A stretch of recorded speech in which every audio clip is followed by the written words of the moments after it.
Welcome back. Panelists here, former Democratic Congresswoman Stephanie Murphy of Florida, Markos Moulitsas, the founder of the Daily Kos, former Republican Governor Pat McCrory of North Carolina, and Danielle Pletka, a senior fellow at the American Enterprise Institute.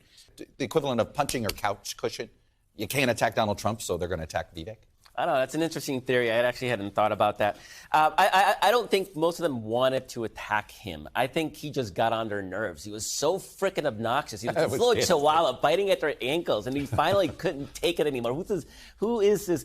I mean, can you imagine somebody who admitted he hadn't even thought about foreign policy until 6 months ago, mansplaining to Nikki Haley, who was the UN ambassador, about foreign policy? I mean, they just couldn't help themselves. That's what I think. Somehow get women to show up. So there's a lot of, everybody's afraid of going after Trump, right? But if you look at primary polling, Trump's around 52%. Half of the party isn't aboard. Now, if there's 10 people splitting the rest of the vote, that's a problem. But if you can consolidate. Well, you have allowed me to tease really well to our data download. When we come back, there is a divide in the Republican Party.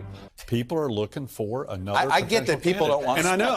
Wait a minute. There are a lot of people. There are a lot of people. No, they're not. There are a lot of people. I'm telling you right now. There are a lot of people who predicted Trump would never be president. Are the same people who are saying there's no way in hell a third party can win. I'm telling you, we've never had 65% of the people disgusted with both parties. So no label is literally a movement that says we stand for nothing. Imagine going to Walmart or Target and seeing no labels on the products. You haven't read, obviously, the 30 issue statements of no labels. The issue statement ignores abortion, and it has such you missed a barn-burning issues such as medical tort reform. That'll light up the audience. You have not read it. So the reality is it's finance industry heavy.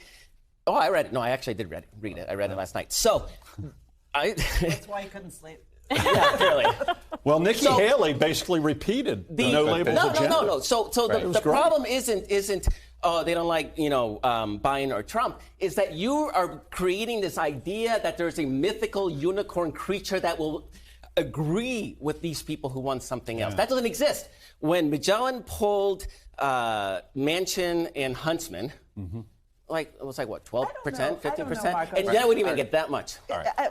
Are you comfortable? Are you comfortable that there isn't a Democratic primary? Would you like to see Biden have to come up with a better case? Biden is actually very popular amongst Democrats. In civics polling, civics with a Q, Biden is sitting around 80% with Democrats. There's no space. You think there's no space for an anti-Trump? There really is no space for an anti-Biden. And you talk about popularity. You see Republicans going to groundbreaking ceremonies for Build Back Better and for Inflation Reduction Act because taking credit for projects that they voted against. I actually would say. And we're going to be very transparent with American people, as we were with the 30 issues, common sense issues. So who funds your movement? Are we going to talk about transparency?